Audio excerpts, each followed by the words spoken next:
ہمارے ہاں بعض اوقات یہ ہوتا ہے کہ لوگ سحری کرتے ہیں اور سحری کر کے سو جاتے ہیں، فجر کی نماز بھی نہیں پڑھتے. تو یہ بہت خطرناک بات ہے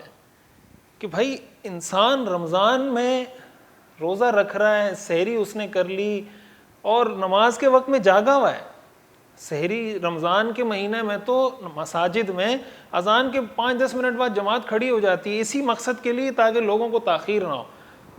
تو اس لیے خدا نہ خواستہ اگر کسی کی یہ عادت ہے یا کسی کے گھر میں بچوں کی یہ عادت ہے یا خواتین کی یہ عادت ہے تو خدا کے لیے اس مہینے کی عظمت کو سمجھیں، اس کی عظمت کا احساس کریں، اور پتہ ہونا چاہیے ہمیں کہ یہ مہینہ کتنا مقدس اور کتنا قابل احترام ہے، اور اس میں ایک فرض کا ثواب کتنا بڑھ جاتا ہے، نفل کا ثواب کتنا بڑھ جاتا ہے. تو جہاں اس میں نیکی کی فضیلت زیادہ ہے وہاں اگر ہم اس میں کوئی فرض چھوڑیں گے، اللہ کو ناراض کرنے والا کوئی عمل کریں گے تو اس کا گناہ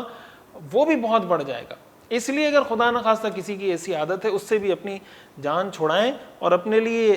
جو رمضان مینجمنٹ کے حوالے سے ہم نے جو ایک سیشن ریکارڈ کروایا تقریباً پورے 1 گھنٹے کا، اس کو اگر آپ دیکھ لیں اس میں ہم نے پوری تفصیل بتائی ہوئی ہے کہ اپنے لیے فریم ورک بنائیں، چیک لسٹ بنائیں، اس میں چیزوں کو چیک کرتے رہیں کہ آپ کہاں کہاں سستی ہو رہی ہے تاکہ آپ اس کو بہتر کر سکیں اور اپنے آپ کو دوبارہ ایک موٹیویشن لیول جو اپنا ہے اس کو مینٹین کر سکیں. اسی طرح افطاری میں بعض اوقات لوگ جب کھانے بیٹھتے ہیں تو ایسا بیٹھتے ہیں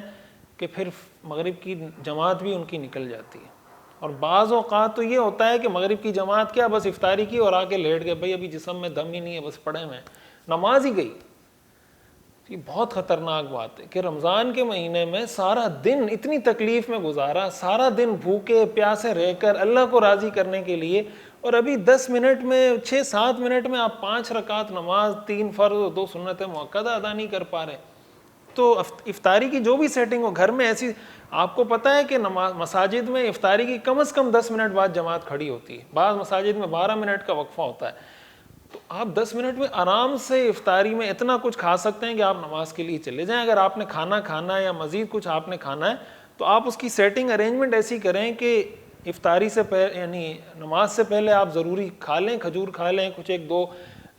جو چیزیں آپ نے فروٹ کھانا ہے، چاٹ کھانا ہے، کھانا ہے تھوڑا سا وہ لے لیں، پھر نماز پڑھ کے آ جائیں، پھر آپ کھاتے رہیں، پھر تو کوئی مسئلہ نہیں. لیکن یہ کوشش بہرحال رہنی چاہیے کہ انسان سے جماعت کسی بھی صورت میں نہیں چھوٹنی چاہیے.